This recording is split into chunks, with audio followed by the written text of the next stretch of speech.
Hello, you sentient ball of stardust. My name is Casey Davis. I'm a therapist and I'm an author of the book How to Keep House While Drowning, where I talk about ways to make it a little bit easier to take care of yourself when you're overwhelmed, stressed, have mental health issues, physical health issues, or maybe you're just in a hard season of life. Maybe you're looking for a place that you can come and listen to some practical advice. This is a podcast for all of the self-help rejects. We're going to talk about skills for survival and self-kindness. And I'm going to leave the pop psychology at the door. I promise not to tell you to meditate or to journal. We're just going to give you some really insightful conversations with hopefully some practical advice. So I don't believe you need to pick yourself up by the bootstraps. I don't want you to just try harder, and I don't believe that laziness exists. So join me over on Struggle Care, where we can find compassionate solutions that help us function a little bit better.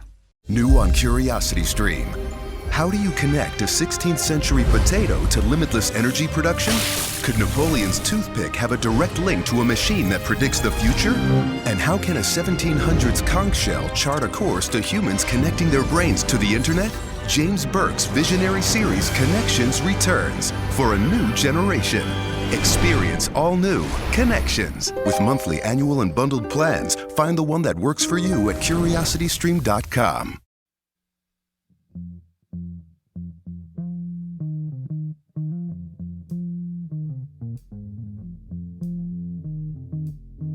Hey there, thinkers. It is I, your hostess with the mostest, Elena Grace, here to bring you another episode of I've Been Thinking.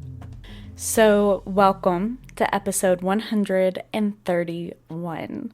I am so grateful to have you guys here. Now, if you have listened before, this is going to be a really good episode, pretty on par with some past episodes we've done where we've talked about inspiration and motivation and politics and past lives, if you will, the past experiences that have built us into who we are. So it's going to be that kind of vibe. If you've never listened before, welcome in, come on. This is honestly a really good episode to start with, I think, because it is not particularly incendiary, right? It's not like a very infuriating episode. It's not a very divisive episode. It's actually very surprisingly mellow. And I say surprising because for today's episode, I have invited Allie of Love Al on to the pod to talk about her journey, her brand, how she started her clothing and design brand. She designs really clever and cute t-shirts and bags and stickers and all kinds of different stuff, and they tend to have very political messages, right? And that's why I say it's actually surprising that it's such a mellow episode, because if you have followed her in the past or if you have seen her work before, and I have a few pieces of her stuff as well, it is very political. And so we talk a lot about what inspired her to start a whole entire brand based on politics and how she became such an activist and all of these things. And it is so good. It's so inspiring, and it's so interesting to see the way that she and her brand have developed and evolved and changed. And we also really talk about the importance of staying true to yourself and also of not putting the weight of the world on your own shoulders, if you will. So we talk a lot about how we have both felt this need to kind of fix things in the world, right? And you can't do that to yourself because it's not up to you. It's systemic. It's larger than any one single person. None of us are Katniss Everdeen, So, and even then, it was systemic. Anyway, so I think that it's a really relatable and insightful episode, and I hope that you guys enjoy it. I really, really enjoyed having this conversation with Allie. It was just a ton of fun. Now, before we get deep into the episode, though, I do want to remind you guys, wherever you're listening, make sure you hit subscribe, make sure you hit follow, because you don't want to miss new episodes. We come out every other Friday with a new episode, right? So make sure that you're following, and that way you get a notification when that comes out. Now, also make sure you follow us on Facebook, I've Been Thinking with Elena Grace, or on Instagram at I've Been Thinking Pod. And make sure that you check the website out, I'veBeenThinkingPod.com. And that's where you'll get the show notes for today's episode, where we have links to Allie's website, to her TikTok, to her Instagram, all that good stuff. And where you'll find links and resources for every other episode that we've done as well, okay? Now, finally, make sure that you check out the Patreon. Tyler and I are working on some really good stuff that's going to be Patreon exclusive coming up in the near future. And we're really very excited about what's going to be happening there. So just check it out. Keep an eye on it. And very, very soon, there will be brand new Patreon exclusive content that y'all are gonna love. Okay? And even if you're not in it for the Patreon exclusive content, you can subscribe for very, very little, like a few bucks, and you get episodes early and ad-free. So, I mean, it's a win-win, honestly. You support the pod, you help Tyler and I keep doing this, and early and ad-free episodes. Like, what's better? You know? Anyway, guys, thanks so much for being here again. I won't keep you waiting too much longer. Here's Allie.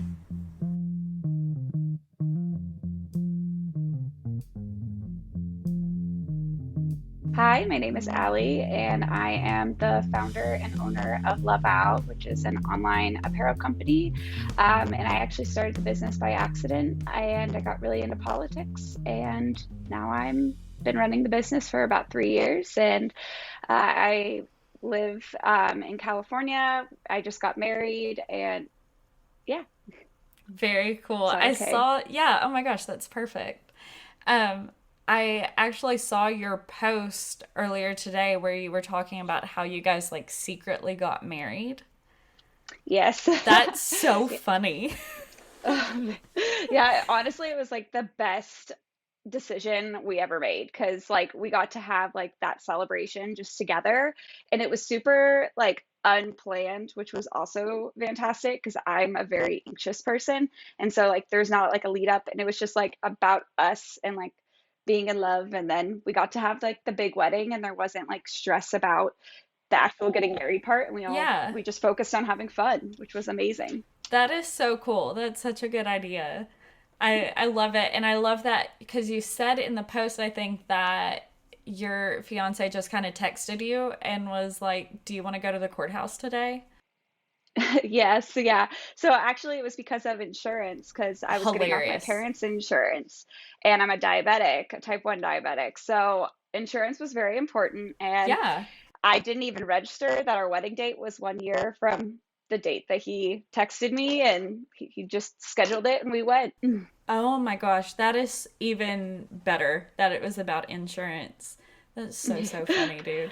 Oh, I gotta love love that for you. America. I know, gotta love American healthcare. Well, and so Hmm. that is kind of that like mentality is kind of ultimately what got you into starting this brand. You got into it because of politics, and if I remember right, like some people like said some things to you or something, and it really like infuriated you and inspired you. Is am I right with that? Yes. So it actually started with my now husband's family, but it does go kind of deeper than that. Yeah. I grew up in Southern Orange County, which was very conservative, and I grew up with a mom who was Lutheran and my dad was agnostic. So religion was always very much a choice for me. And like, my friends weren't either like super religious. So like, we were Christmas and Easter kind of people. We would go for those days Yeah. and those days only. I would go to like youth group with my friends, and I always just interpreted religion as this thing being about like love and acceptance and like community. And that was my whole worldview. Right. So when I went to college, I actually went to a Catholic university for the first year and a half of school, and then I ended up transferring. But I had to take an intro to Catholicism class, and that really opened my eyes up to the actual like teachings of religion. And there was like one lesson that really stuck out to me that kind of turned me from being like Lutheran to being agnostic, I would say. And it was about basically how to get into heaven. And the whole thing about it was do good on earth and like give back and all that kind of stuff, serve your community, and that will get you into heaven. And it just seemed very like backwards to me because like I always like we would volunteer at soup kitchens and stuff growing up, but it was never phrased as like we're doing this so we look good in the eyes of God. Yeah. It was like always we're doing this because we have the means to do it and we help people because we are good people.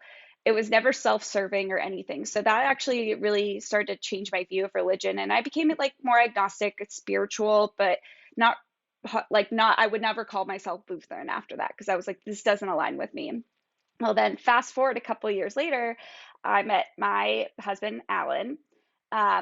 He was serving in the Army. We met 2 months after dating. He invited me to go to Pennsylvania to go to his sister's wedding with him. And he kept telling me, hey, I grew up super religious. My whole family's super religious. So like, I'm warning you now. And I was like, that's fine. Like I grew up around religious people. I had no idea the extent of what he actually meant. And it went fine until we went out to breakfast the next day after the wedding. And his parents kept bringing up politics, and they were talking about Fox News and how it was like the only reliable news source. And I was like, well, I'm not saying CNN is better. Like it's on the same level as Fox, but like Fox is not reliable. That tailspun into probably one of the most traumatic conversations I've ever had in my entire life. They started bringing up Planned Parenthood, and I'm a fierce defender of Planned Parenthood. Yeah, I've gotten for sure. testing done there. I've gotten my flu shot there. And like I used to volunteer escorting women in, or I shouldn't say women, people into the facilities when protesters come out. So I know Planned Parenthood, and they were just going after it. We were there in this diner for 3 hours while his parents were like yelling at me. We were like arguing with them. And I'm not someone who backs down easily. So like, of course I was sitting there and arguing with them back. I feel you so hard. I was trying to do it the calm way, but yeah, it was, and everyone always asked me like, why didn't you leave? And I was like, why would I leave? Like, I shouldn't have left. Like I believe in this stuff, so I'm going to sit there and defend it. And it went so badly. His mom called me vile and horrific. His dad, this is probably one of my favorite parts of the conversation. His dad said I had a drawer full of baby parts that I count every morning before work, and I have a lampshade made of baby skin. Yeah. It was so bad. Yeah. So after that, the worst part is we finally like left. I got in the car and was sobbing, crying, like uncontrollably crying, but I was laughing at the same time. Right. Because I was like, what in the fuck just happened? Like, no one's going to believe me. Yeah. This is crazy. Well, and like, so I was really struggling after that because that flipped my entire worldview of religion and thinking it was good people and about love and Right. all that kind of stuff. And I've never seen that side. So I went through a pretty dark about 2 months after that of just like trying to figure out where I stand on the world and everything. And one of the people that really helped me was actually my cousin Maddie. She is very Christian, but like the best kind of Christian. I just admire her and her views so much because she actually talked to me. She was like, she kept saying like basically like we don't claim those kind of people in what I believe. And she's like, I believe in like love. And it made me feel better because I knew Yes. that there was people out there not like that. So I started creating art after that to kind of deal with my emotions. And I know you're an artist too, so I'm sure you understand like Yeah. putting pen to paper can make you feel a lot better. So I only had like 3 followers on TikTok. And so I was making this design that said, I don't care what the Bible said. It was based off this audio, posted it. It blew up overnight. And then 2 weeks later, I started the business. That's absolutely So it was amazing. all out of that. That first of all, it's so funny to me, and oh, there are so many things I want to say. Okay, wait. First of all, I totally understand like your thoughts on religion because I have always kind of felt the same way in a lot of ways. And now, like, I grew up Baptist in southeastern Kentucky, which I grew up in a really good space and like a really pretty good church. Like, the religious trauma is like still there, but it's not nearly as bad as a lot of other people's are. And my parents are really the cause of that because they are more like open-minded and free-thinking with religion than they give themselves credit for, I think, which is really interesting and cool, but that's like a story for a different day. But they really helped me with a lot of things, and they're very understanding now when I say, you know, don't I don't feel very strongly attached to organized religion, but like my mom's always like, but you still believe in Jesus, right? And I'm like, yeah, sure. Yes. All right. Calm down. We're not going that far. Like, I think there's a lot more nuance to it than we're given in organized religion today. And so that is kind of a very strong overview of where I stand. But that's because my whole entire life, it never felt right to me, that idea of you have to do good things to get into heaven. But like, because what's that about? Like you said, it's very self-serving, all of that stuff. Like, it never connected for me, that idea of you have to be nice here and then you'll be rewarded with streets of gold and a beautiful home and everything you could ever imagine and dream and fountains of milk and honey. Like, that never connected for me because I was like, shouldn't being in the presence of God be enough for you? Like, if it is genuinely what you believe, shouldn't that be enough? Yeah, You know? exactly. Yeah, so that self-serving thing, that never flew for me. And as I grew up and got more experience just in the world and outside of that bubble, in the area where I grew up, I was able to kind of start coming up with my own interpretations and my own feelings and beliefs and all of that stuff. So that's amazing. And I think it's really interesting that we connect on that level. Like, we had similar experiences in that way. But I also think it's really interesting because I had a really similar in-law experience myself. Oh, really? I did. And I don't know if I've ever actually talked about this on the pod, but I've talked about it plenty with like family, friends, on my Instagram, all that good stuff. I had a terrible experience it was a year ago in June, where I made a joke that admittedly I knew it wasn't the appropriate time to make said joke or the appropriate person to make it to, right? But I said to somebody, "Oh, to be a white man." And that was all. Oh, that's not even that bad. No, it's not. But Allie, when I tell you I got my throat ripped out, I got my guts shattered across the floor, like I got for 2 days, on and off for 2 days. I had that was one of the worst weekends of my life. And I always say that to people and they're like, "Oh, Elena, you're doing pretty good then." Yeah, I am doing pretty good, but it was still really fucking traumatic. No, that's so traumatic because those are the people like that's your basically your family now. And it's Right. like you really can't like talk to me. You're just berating me. Like it's Right. crazy. Like, this is somebody whose family I had been made a part of for the past, at that point, it was like almost 4 years, I think. And, Oh or my over gosh. 4 years, or three, whatever. It was a long time. I had been welcomed into this family, and Hmm. this is my boyfriend's father figure, and I was being treated like that. And I had Yeah. never experienced something quite like that in my life, because I do Well, and have something for a so really awesome small. family. Yeah, something so small. And it has completely changed the way I look at, obviously, not only that person, but a lot of other people in the world, because, like, Hmm.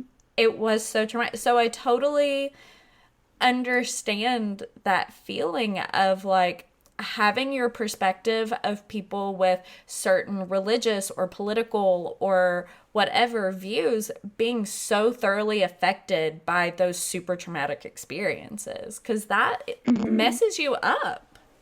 It does. Well, and like now, like whenever you go around that person, you have to be like walking on eggshells. And it's like, okay, like I made a comment and now that's basically who I am.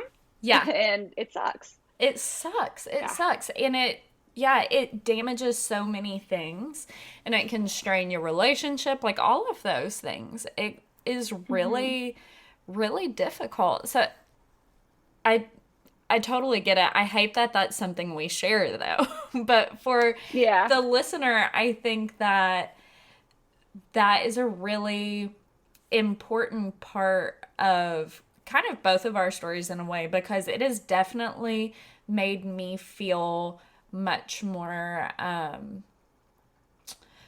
much more convicted in talking about things and talking to people about certain things and sharing like the problems that a lot of, like, sharing about toxic masculinity and how that plays into things for, and how it's negative for everybody, for example. Like, that is just Yeah. one thing that I've become very passionate about since that experience.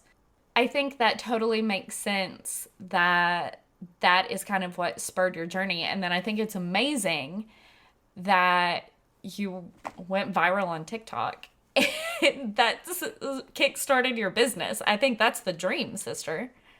Yeah. Yeah. It was crazy because I definitely never saw myself in this position. I'm a very like introverted person. I've never really put my life out on social media before, ever. And then I was like, oh my gosh, and now I have this whole like community and platform that I have to nurture and everything. And honestly, I'm still learning how to do it. So it's Right. crazy. No, yeah, it's a lot. I think there are definitely people who are made for those kinds of environments. And people tell me all the time, like, how good I am at interviewing, that kind of thing. I'm like, I'm glad you Mhm. think so, because I feel like I'm stumbling through it half the time. Yeah. But to me, this is like a little sidebar, but to me, you kind of have to have a personality that is your, for me, like my podcast personality or my on video personality or whatever. And then you have your regular self. And Hmm. that to me makes it a little bit easier to just put that face on. And then it's like, it doesn't matter if you say something embarrassing, because you can figure it out, because it's not really you. Does that make Yeah. sense? Yeah, which I think honestly is one of my biggest like problems with social media. Like for me being on social media Yeah. is like I don't have the ability to make that other personality because I've tried. I have 100% tried, but I cannot separate myself. It's pretty bad. And I feel like I do have like it's taken me a while to get to this point, but I like myself and I like my personality and I like who I am. And so it's so hard to like put that on social media because it's like, what if I do get made fun of? Or what if Right. I do get embarrassed? Because like that is me. Like that's not a character I'm playing or anything. So I do take everything super personally. Yeah. No, I have that problem too, where if I get in Hmm. like a Facebook argument with somebody or something, which I don't do anymore very often. I don't have time for it anymore. But I used to do it a lot. I always take it very personally because that is me that they're arguing with. Yeah, so I get it. I really do get it. So you took your politics, your inspiration of like being through this really traumatic event, all of that, and you turned it into a business, which again I think is awesome.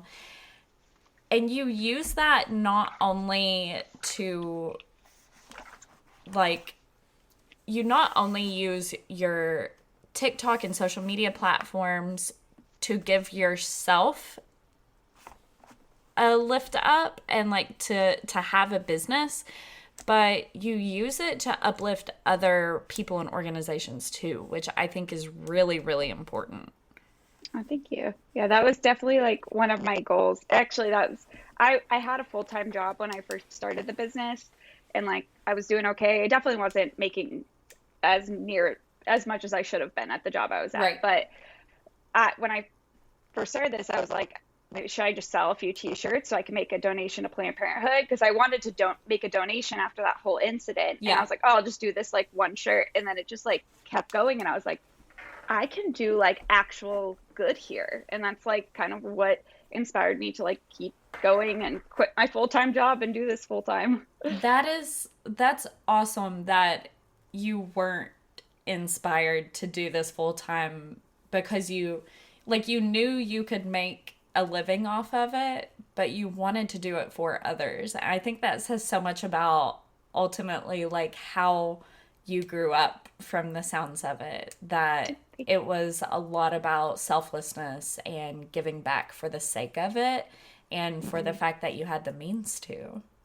100%. And like my parents, I give all the credit to them because like I remember I would get in like fights with my friends in like middle school, and it would always be like, well, can you see it from their point of view? Or like they would always, everything was a lesson, I would say, like, but not in like a bad way, because I feel like that can sound bad. Yeah. But it was always like, think about other people in the situation while also taking care of yourself. I think that's an important part of that, because it wasn't all about like being selfless. It was take care of yourself, take care of other people, make other people feel loved, and like treat others the way that you want to be treated. And like my parents, they ingrained that in me. And like, especially not being really raised with religion, people always ask me like, oh, like how do you have morals if you're not religious? And like, I don't, like, it's just always been a part. Like, I've never questioned where my morals came from. It was just like, it was never really taught. It was shown. Like my parents modeled it for me, and like that was where it all came from, I would say. Yeah, absolutely. And I've always found it so insane that people genuinely believe you have to believe in heaven and hell to not want to murder somebody. And somebody literally told me, I was at a Pride event and I was a vendor there selling my artwork, and he said to me, you can't tell me you've never wanted to hit your partner. And I'm like, I mean, like, technically I have, like, kind of wanted to, like, smack him before. But, you know, that's doing it playfully is a little bit different than wanting to beat the shit out of him. And that's what he was talking about. And he said, you can't tell me you don't do that. And I said, yeah, I can honestly tell you I've never wanted to beat my boyfriend. I said, do you want to beat your wife? And he said, yeah, every day, but by the grace of God, I don't. I said, you've got bigger problems to fry, brother. Yeah, that's 100%. Like, yeah. Oh my gosh. Yeah. And people genuinely believe that you have to have the threat of hell to not be an awful person. What are you talking about? It doesn't. It doesn't make sense. It doesn't make sense. There doesn't have to be a police officer out my door for me to not kill somebody inside my house, you know? Yeah. Like, why is that what you need?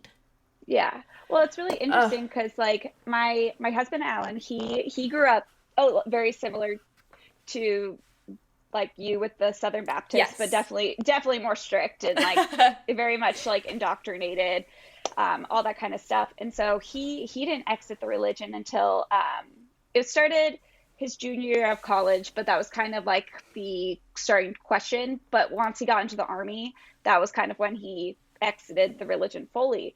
But he always talks about when he left the religion, he basically didn't have a moral guideline anymore. Like, yeah, he knew the difference between right and wrong, but for like ethical or like moral, what is the word I'm looking for? Like moral situations, like an ethical dilemma, like an that ethical, kind of, yeah. Yeah, he didn't like have like guidelines for that to make the right decision. And actually something that he ended up learning a lot about was the economics of happiness and oodles, and like the currency of oodles, which is like basically you can imagine as like dollars, and like you always want to have a net positive oodles. So you have to think about in a situation, if making one decision, how many oodles will that provide versus another one, if they're going to take away oodles from someone, like more oodles than it would give to you, and the opposite, then you go with like the opposite. I don't know if that makes sense, but How that's something that interesting. I've learned a lot about it, and I think it is a good guideline for those ethical dilemmas and everything like that. But it's interesting because he needed that framework after, because he relied so heavily on the Bible to make those decisions. Yeah. And like that's something I've never thought about when you leave religion. No, that's honestly not something I've ever thought about either, because I think that for me, kind of like with you, the way I was ultimately at home taught about morals and that kind of thing was very much like it's not about getting into heaven, it's about just doing the right thing, right? And like even when it was being taught to me that way in the church, it didn't make sense to me, it didn't feel right. But that's so interesting that because he had that way heavier indoctrination, when he came out of it, he felt lost. That is so interesting. And I'm definitely going to look up like oodles and economics and of happiness and all that good stuff. And I'm going to link some information about that in the show notes for all the listeners, because I am really intrigued about learning more about this, and I'm sure they will be too. Yeah, no, it actually changed a lot. Like, because I'm a very like heart driven person, like emotionally driven. And like sometimes like if I'm making a decision, like even like Alan will be like, all right, like let's go through the oodles here. Cause like the emotional decision might not be the most ethical one in the end. So Yeah. like it honestly helped me a lot too, figuring out kind of where I stand in the world and how to make decisions and stuff. Very, very cool. That's super interesting. So as this emotional person that you are, like, again, that's what led you to this point. And is that kind of how you became an artist? Like you mentioned earlier, that's one of the ways that the business started, but like were you just always a creative child, or did you come to art to like work out emotions and thoughts and that kind of thing? Like, do you know what the spur was? Kind of. So growing up, I was definitely always I loved creative things, and I kind of fell into it because I really, really struggled with school. I I couldn't read until I was in fourth grade because I had this eye tracking disorder, and like no, it was like basically impossible to diagnose because not many people knew about it. And so I went through testing for dyslexia, trying to think what there's dyslexia, dysgraphia, all the different types of reading As disabilities. And then finally, yeah, like it was bad. Like I was reading in fourth grade at a kindergarten level. oh my Like I gosh. don't know why they didn't hold me back. It was bad. So in fourth grade, my mom found out about this like eye therapy place. They took me in, got me tested, and it turns out my left eye wasn't tracking at the same rate that my right eye was. So I was not reading. Like Right. then a year of therapy, I finally got caught up, and I was starting to get caught up, but I was still like I'm still behind in life, I feel like, because I got such a late start in the beginning. And so after that, I was just always playing catch up. I couldn't concentrate. I had teachers always saying I had ADHD, but at that time, ADHD was like a made up thing. Like Right. no one ever thought it was real. So my parents were like, no, she's fine. And honestly, I'm glad that my parents didn't have me tested because I didn't have like the label of having ADHD, which was, I think, helped me in life. Yeah, And it I wasn't until think, college. sorry, I think when we were kids, it was very like damaging to have that label too. Like today, it's totally Exactly. different than when, because you and I are pretty much the same age, I think, or pretty close to it. When we were growing up, it was a very different thing to have ADHD. Oh yeah, definitely. It was like very much frowned upon and not normal and like basically, oh, you just want to like drug your kid if you give them meds for ADHD. So yeah, my parents were very against like me ever getting tested for it. Which yeah, I didn't get tested till college and I did it independently and it literally changed my life. Yeah. And that's when I started to get good at school. But in high school I was in like all the different kinds of art classes, but I never actually took like a drawing class because I was like, oh, I could just draw my own. I was like in like Right. photography, or I was in like yearbook and doing photography and stuff like that. But in college, I started off as sports medicine major. I don't know who the hell got that idea into my head that I should be a sports medicine major Girl. because I almost it was bad. I almost failed out of No. first semester of college. I feel that too because that's what I thought I wanted to do going into college. And then one of my uncles told me this big long story about playing softball and seeing a compound fracture. And I couldn't even listen to the whole story. And he said, Sugar, if you can't listen to that story, I think you need to rethink your major. And I said, Sounds "You're right." cool. Yep. Yeah, I was like, oh, I'm an athlete because I played lacrosse in college. So I was like, oh, I'm an athlete. I should do sports medicine because Yeah. that makes sense. The entire first semester was just a blur because I was so lost the entire time. And I mean, I was drinking, like, I was not drinking a crazy amount, but I was going out every weekend, not Right, focusing right. on school. Like, first semester of college, for sure. Yeah. But then after that, second semester, I got put on ADHD meds, changed my life. I never got straight A's in my entire life until my second semester of college. Oh my And that was gosh. after almost failing out. Oh my gosh. It was an insane difference. But after I almost failed out of sports medicine, I was like, I don't know what to do. And I knew I loved art, but everyone kept telling me you can't make a living as an artist. I hear you. Yep. Yeah. So I just thought I couldn't major in art or do anything. So I took a graphic design class and majored in marketing. And like, I would just do graphic design on the side. I basically taught myself everything I know and about drawing and art and all that kind of stuff. And I was just drawing on my iPad. I was working for a construction company and there's a 2-person marketing team. So I was doing all the graphic design for them and we did a whole rebrand too, which was really cool. So I self-taught and then I was just drawing on my iPad in my free time. And then that's kind of when the whole business started. So it was definitely like a very untraditional journey. And looking back, I really do wish that I just believed in myself and said screw it to everyone telling me you can't make a living in art and just majored in graphic design because I think I would have been a lot better off as an artist. Yeah. For sure. Yeah. I think we're twins. I think that we are doppelgangers because the Sounds like it. similarities are like making me insane. But I get it though. I think that's an awesome journey sometimes, and I kind of have to think this because mine is similar in a lot of ways. But I think personally that coming to that realization that art and being an artist and being a creative was where you're meant to be all along.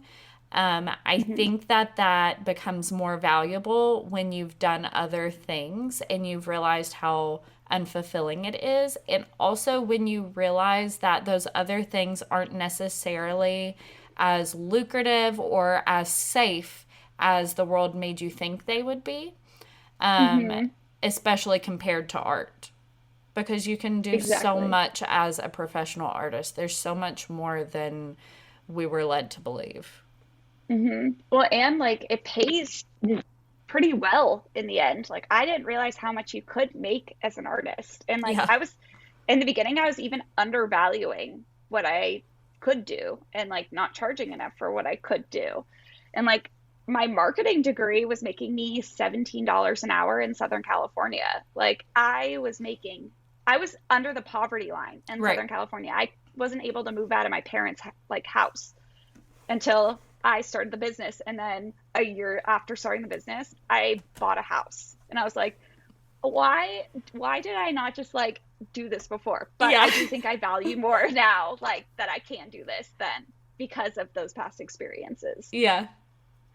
So, That's really awesome that it brought you so much more. And I think that, again, that's such an example to anybody listening who wants to be an artist or who just wants to work for themselves in general, that dedicating your time and like your effort to that is worth it. 100%. Like if you just go for it, like I always tell people, like just go for it. Yeah. And if it doesn't work, then you were happy before, so now you get to start over. Yeah, absolutely. And like there's definitely a luxury to that and like making money and everything. Right. But if you have the ability, I always say go for it. Yeah, absolutely. That I'm on the same train as you. If you have the ability, go for it. Because like you said, if you weren't happy before, you're not going to be happy if you continue on that same path. You're never going to be fulfilled. You're never going to be happy. It's always worth it to just try it. And I think that your art and how you create it now, which recently you've kind of gone on a little bit of a different track. You took a little bit of a break and you were like, I'm going to start doing some things a little differently. But again, using your artwork to uplift and as a platform and to make a statement, like that really speaks to me personally, because I believe that clothing and dressing and styling and all of that, that's a form of artwork too. Not just couture clothing, like that is absolutely artwork, but daily what you wear, that is a form of art because it's expression and it's what makes you feel good or what makes you feel something. And you've really applied that to your brand. Thank you. Yeah, that's definitely the goal, because like I'm not someone who likes to get super dressed up and wear crazy clothes or like put together full outfits, and like I'm very much like a t-shirt kind of person, but I've always said, like, I feel like no matter what you're wearing, you can express who you are through that. And that's definitely where I wanted my brand to go. Right. Yeah. And I think that's amazing. And you've got a variety of different things. Like I've got your tote bag that says, hold on, what's it say? Fighting for human rights should not be, hold on. Fighting for human rights, a radical concept. Yes. And I love that because it's so obvious. It's so common sense to me. Basic human rights should not be radical. It should it should be the basis. And I also, I got the, I got the sticker that says, if I wanted the government in my uterus, I would fuck a senator. And that is on my one of my sketchbooks. Oh, awesome. Yeah, that's actually the most popular one. Oh, I believe it. It's funny because I never, like, that actually came from a protest sign from a senator, like, back in 2012. And it wasn't, like, that popular. And then I put it on a sticker and it sold like crazy. Yeah. And it was right after actually SB 8 passed. So, yes, perfect. Crazy time.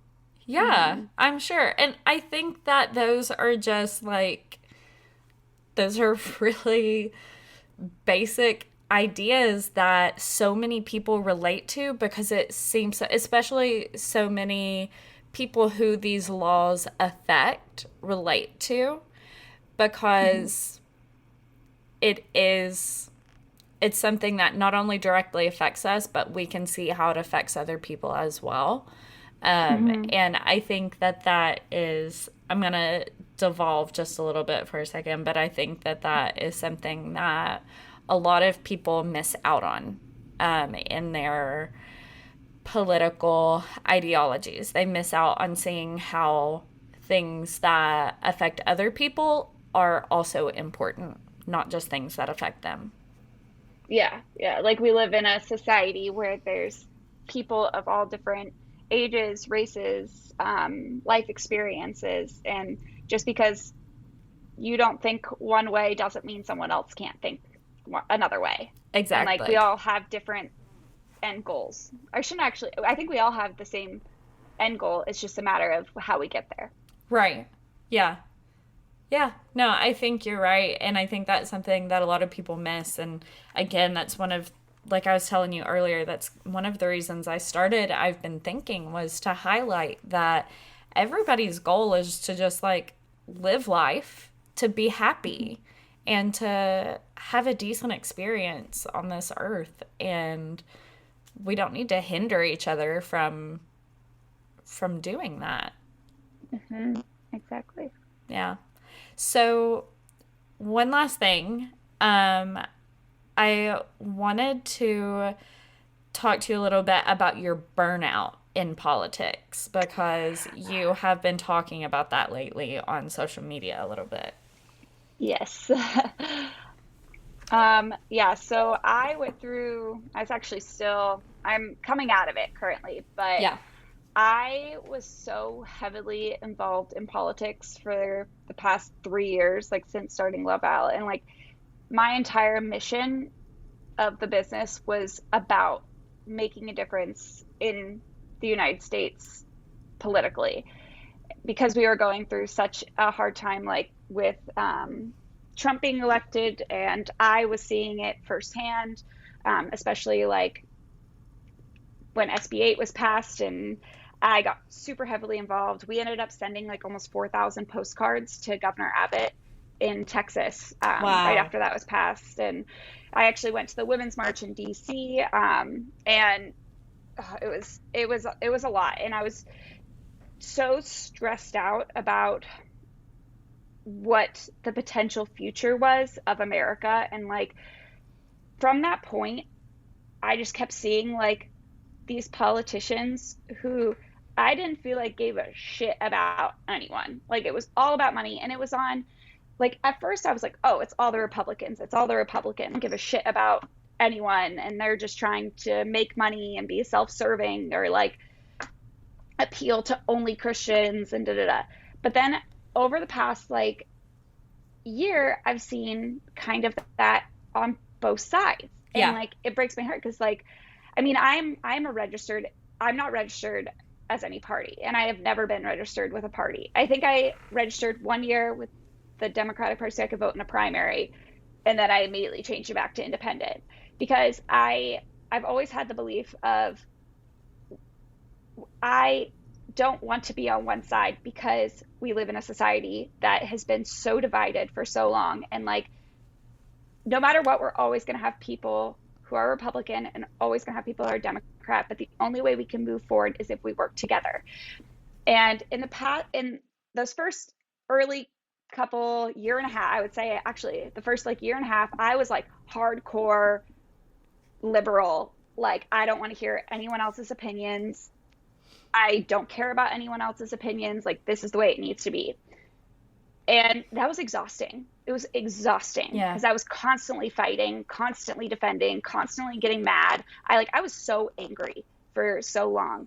And then I started to see that the Democrats were kind of doing the same thing. And I was starting to see, and of course, there's still good people on the Right. Democratic side. And I also believe that there are some good people on the Republican side too. I'm not Right. like, people might get mad at me for that, and I don't care, because I do think that there are good people on the Republican side. Not all of them, but there are some. Same with Right. the Republicans.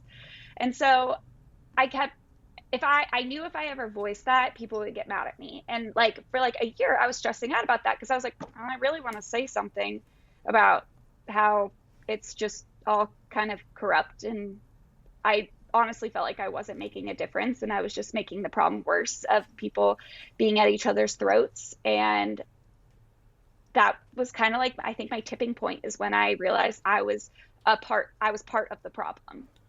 And so I felt like I had to keep making art the same way I have been, because that was what was working. It was getting people fired up. It was getting people to buy things. And I was like, well, I do this for a living. I need to make money. I have a mortgage. I have a dog. I have a life that I need to pay for. Yeah. So I was like, I need to keep doing it this way. And I was miserable. Like, I didn't believe in what I was doing. I had no desire to make anything new. And so I was trying to figure out how to keep the same vibe that Laval was, but also bring it into a new position, almost, of like seeing other people's sides, or like having conversations without someone just commenting like that. I'm trying to think of names that people have called me that are not too bad. Anyway, I've been called every name under the sun, like every name. I've been called stupid. I've been called a slut. I've been called a bitch. I've been called, someone sent my address and was like, I know where you live. Like, I've been through it. So I was terrified. I had to get a whole security system around my house. I was terrified. I was stressed. And I lost all creativity. I didn't want to create anymore. I didn't see any way out of where I was. My entire identity was basically being in politics. I was not an artist. I was an activist. And I didn't want to really be that anymore, because I didn't really believe in what I was like fighting for. And I still have all the same beliefs that I do. It's just, I think I said it earlier, we live in a society of two sides. The only way we can move forward is if we work together. And I was basically bashing my head against a wall, because like I didn't see any way to move forward. And so a couple weeks before the wedding, well, actually, I'll back up. Before that, I was like, I'm just going to take some time off. The wedding's coming up. It's a big wedding. Plan it. Then we went to Ohio for our wedding shower. And the first thing people would come over and talk to me about was politics on my side of the family, because they're all very liberal. For like, literally, they would be like, hi, Allie, so great to see you. Boom, let's talk about politics. And I was horrified, because I was like, I have not seen some of these people in years. And you just want to talk to me about like critical race theory and like book banning. And I'm like, I just need a break. And so after that is kind of when I decided I needed to take a step back. And that's when I posted on my Instagram, like an open letter about how basically everything I just said down, and how I want to bring Laval into a new place of just being unconventional is kind of like the word that I have chosen to go with in this situation, because I still hold all the beliefs that I do, but I want to post more content that will, one, bring more people together, be a little bit more positive, make people a little bit less angry, while also like staying true to who I am and my beliefs, and like how you can express yourself and all that kind of stuff. And honestly, I want to start posting more stuff that's a little bit more independent views, if that makes sense. Yeah. Of just like, look, we're all frustrated here, and we're all kind of miserable with the state of America, and like how many people are living paycheck to paycheck, and how we can all agree that our government sucks right now. It sucks. They're not doing anything for us, like at all. Like student loan forgiveness, that fucked so many people when they couldn't get that through. And like, we can all agree on that. And like, even if you don't agree student loans should be forgiven, you could agree that Americans need more help. So how can we get that done? How can we help more Americans? And like finding those common grounds. Yeah. So I probably rambled on. No. I think that entirely makes sense, because I was a political science major in college, and my whole goal was to get into politics and to make the world a better place, right? And I realized pretty early on, I was like a sophomore or a junior. when I went into college, I was like, this is my calling. This is what I'm here to do on this planet, is make the world a better place. And about my sophomore or junior year, I was feeling the political burnout. And I was like, I can't do this. This isn't for me. Also, this world, like, I can be a part of the change, but no one single person can fix this all. And I had to come to that realization, and it was really difficult. And for example, I stopped watching the news like my sophomore year of college. I have not watched the news of my own accord in 10 years. And that is like amazing. And it's also so different from how I grew up, because my parents always have the news on, like always. Yes. And it's so stressful, and I can't live like that. I absolutely cannot live like that. And we're not meant to live like that. I fully believe that humans are not meant to live with the weight of the world on our shoulders the way that we do. Like, it's not good. I saw yesterday this post on Instagram that said something about my brain isn't meant to bear all of this constant news when it was designed to eat berries in a cave. And I'm like, God, that's it. That's the one, because that's how I feel. I feel like I'm meant to eat berries and then rub the mush on a cave wall. But I've got all this stuff going on in my life, and all this stuff going on in the world, and it's too much because I care so much. So yeah, because it's like you can't get it all. And so even though you want to. So I totally get it, because in so many ways I've been thinking I wanted it to be something that every single episode was a hard-hitting topic, and I realized that that's not feasible, because that's perpetuating the same issue, right? The same one that you're talking about, where it can be a hard-hitting topic from either side or from somewhere in the middle, but you're still perpetuating that constant barrage of needing to make people feel like they need to fix things.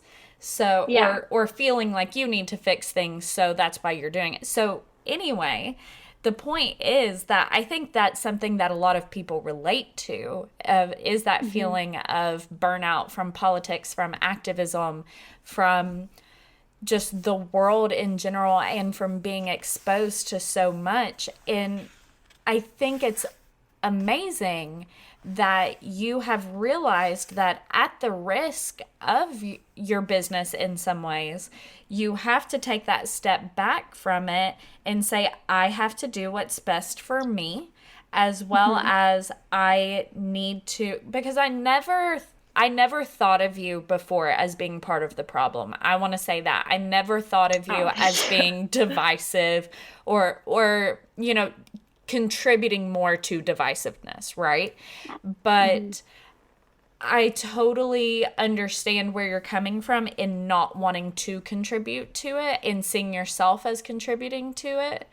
And I think that is a really important bit of self-awareness that you had, where you said, like, I can see how I'm not creating a safe space. I'm just helping people feel more angry about things that they should rightfully be angry about, but like, I'm not allowing them the opportunity to also feel safe and be able to relax too, if that makes sense. Exactly. Yeah. And when, like, I always feel like we're all lacking connection. And I mean, I've heard other people say this. We're all lacking connection right now. And like, this society that we've developed in the past, like, 5 years or whatever, of if you hear someone believes in one thing, you immediately judge them on that entire view. And there are some views that I'm like, nah, I could tell basically who you are by that view. But like, I want to get back to a place of having those conversations and like talking and all that kind of stuff. And like, I've even seen it with our wedding that just happened. I've talked about it earlier, don't have the best, we have not had the best relationship with my husband's family. And we were very nervous about them coming to California and combining our families. And I have a very, very liberal family. He has a very conservative family. And the entire time that they were here, if it felt like they were new people. Like I had the most wonderful conversation with Alan's mom, and we talked about like religion, and like we agreed on like how there's corruption in churches, especially mega churches. Like we were talking about mega churches and how there's way too much money in them, and how like they should be not putting that money back into the church, they should be putting it into the community. And like we found all these like little things that we could agree on. And like by the end of the trip, his dad actually came over to me and like gave me a hug, told me how much he loved me, and he apologized for that first meeting Wow. that we had. Yeah, I cried. I didn't even process what happened because they like left. I went over to Alan and told him, and I was like, I can't believe what just happened. Yeah. It took me like 5 minutes, and I started crying because I was like so relieved and just like felt finally like heard, because he kept saying like, or he said, I now know that you're a good person. And like it honestly was because he got to know me. Right. And I was like, I genuinely enjoyed my time with his family, which That's is something that amazing. I cannot say before. And like, yeah, like it was so eye-opening. And and like that experience honestly is something I want to like translate into the business and onto my platforms. And like, I haven't really talked about it too much yet on my platforms, which I need to, because I think that is something that if people see, maybe they'll be more willing to like have those conversations and find those common grounds, because we all want to connect with people. Like we all want connections. And like, I mean, you see it, like how many people want to build homesteads now, which Right. I'm one of them. I want to buy a fat piece of land and build several houses and all raise our kids together. So like, I'm even in that place. But I think that's something that if we can have those conversations, we'll feel that connection with each other again, and like see eye to eye on a lot of things, and maybe actually make a difference in American lives and making this country a better place. Yeah. I think that's amazing. I think that is the goal that ultimately each of us as Americans think that we have in mind, maybe. But I think it's definitely something that, as you've said, that you've gone through and that you've seen family members go through, that we all need to kind of think critically about how we approach it, because that's such an important part of getting that genuine change and getting the real things done, and ultimately finding that connection that so many of us feel lacking of. Because like I hear all the time, like the last time we were a real country was like September 12th 2001, where everybody wasn't Republican or Democrat, we were all just Americans, and we were mourning the terrorist attacks and all that stuff. And then like after that it all went downhill again. And I'm like, why does it take a major terrorist attack for us to realize that every single one of us is a person? Yeah, exactly. That's couldn't have said it better. I Like it appreciate shouldn't have to that, be that because extreme. I feel like that was not said that well. I feel like I'm not very articulate today, No, but I think that was like the perfect way to say it. Like we shouldn't need a major disaster to come together, right. because honestly, the way our country is headed, I feel like is major disaster. And that's part of the reason I needed to separate myself from politics, because I was always anxious about what's going to happen next. But like I it feels like we're headed towards disaster in my mind. And I'm like, if we all just, and I do think that we are starting, everyone's starting, I shouldn't say everyone, a lot of people are starting to get tired of the divisiveness and come back to the middle, Mm-hmm. which I think is going to be a positive thing in the next few years. And I think the next election will say a lot of what's going on. And I'm very, very hopeful for a good outcome. I don't know what that is, but I'm hoping for it. So I, I hope, my hope is that people start to come together and like see that if we do, we can avoid disaster before we have to come together. Like we should want to, not have to. Yeah. Yeah, absolutely. I think that is an amazing note to end on, that we should want to come together and we should want to all be, and this goes for people, specifically people inside the United States, but I think that this does go for our international listeners too, that like in every part of the world, there is something that you can look at somebody who seems so opposite to you, and you can almost always find a sense of community there and realize that you are ultimately both humans who think that you're wishing and working towards the best. And that's something that we all need to keep in mind. Absolutely. And that it's so much more than the politics and the bullshit and the constant fear mongering that's on everybody's TVs and Instagrams and TikToks and everything, always.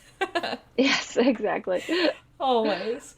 Allie, thank you so much. This was such an amazing conversation. I enjoyed having you on here. I think and hope that the listeners are going to enjoy hearing this side of you and hearing about your story. And hopefully, if somebody hasn't heard of you and your brand before, they go seek you out and see all the good that you're doing and all the amazing artwork that you do. Thank you. And thank you for having me on. This was like such a cool opportunity for me to share more about me because I haven't really done that in the past. So Yeah, I think this is a absolutely. good fresh start for me. Good. I'm really glad. So can you tell us, and I'll put the links in the show notes as well, but tell us where to find you.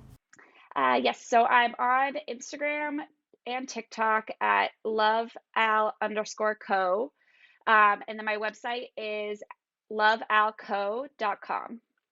Perfect. Perfect. I will link all of those so that way you can be found very, very easily. And is there anything else you'd like to leave us with before we go today?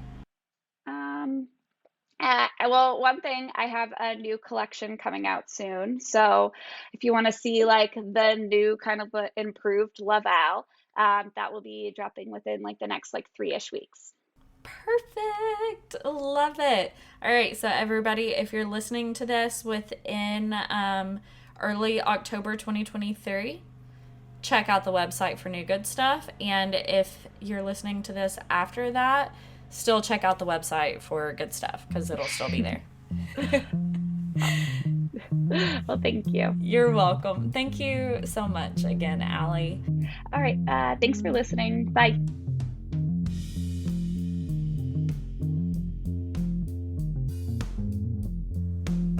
Y'all, thank you so much for your patience while I was sick for the last episode.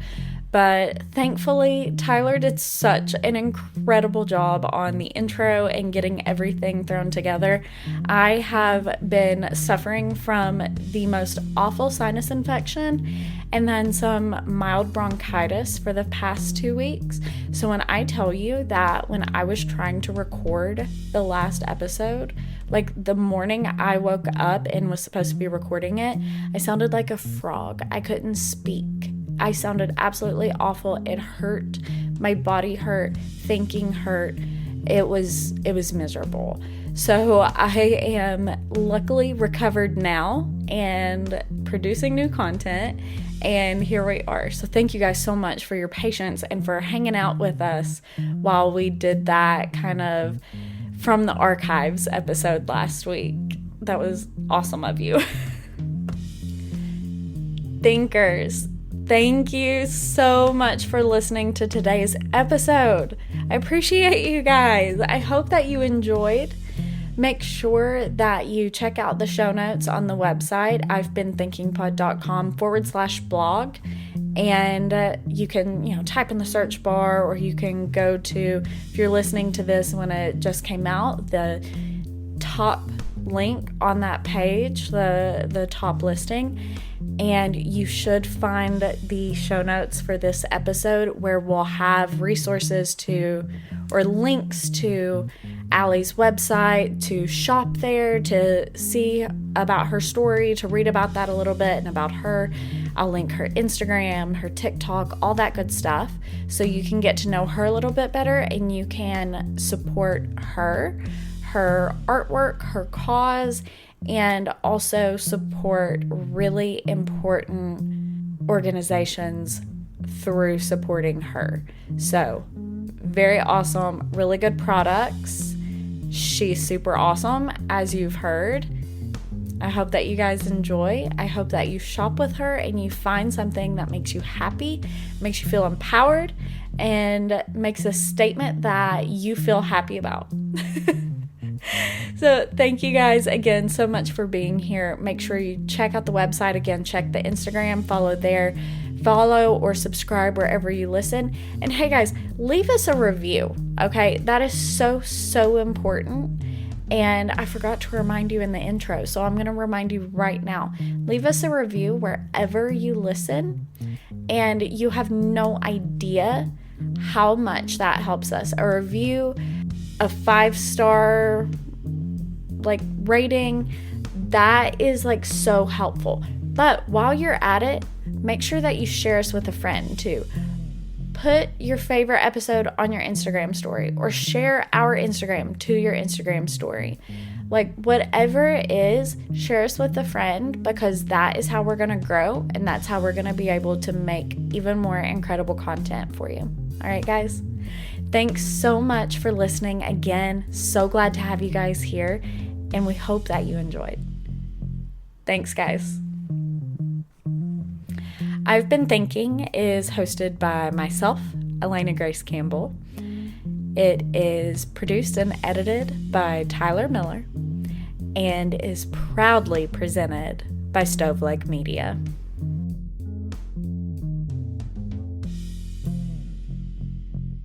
Hello, you sentient ball of stardust.